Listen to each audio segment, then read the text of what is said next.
হঠাৎ করে রাত 8টা নাগাদ পাড়ার সবাই মিলে প্ল্যান করা হলো যে আজকে একটা ফিস্ট করা হবে। তবু যেমন ভাবনা তেমন কাজ, দেখতে পাচ্ছ আমাদের এখানে হাঁড়ি বসে গেছে। তারপর দেখলাম পাশের একটা উনানে বৌদি কিছু সবজি ভাজছিল, আর আজকে আমাদের মেনু ছিল খিচুড়ি। তো পাড়ার সবাই মিলে ঠিক করা হয়েছিল যে খিচুড়ি ফিস্ট করা হবে, কারণ অনেক দিন হয়ে গেল খিচুড়ি খাওয়া হয় না। তোমরা তো দেখতেই পাচ্ছ আমাকে কি কাজ দেওয়া হয়েছে। তারপর আমি গিভ আপ করে পাশের বাড়ি একটা বোনকে দিয়ে দিলাম।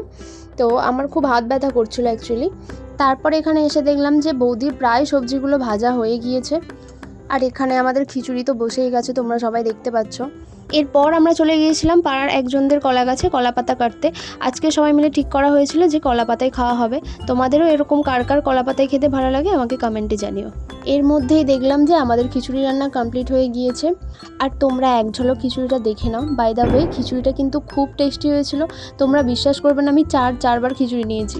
আচ্ছা, আজকের মতো এইটুকুই। আবার দেখা হচ্ছে নেক্সট ব্লগে।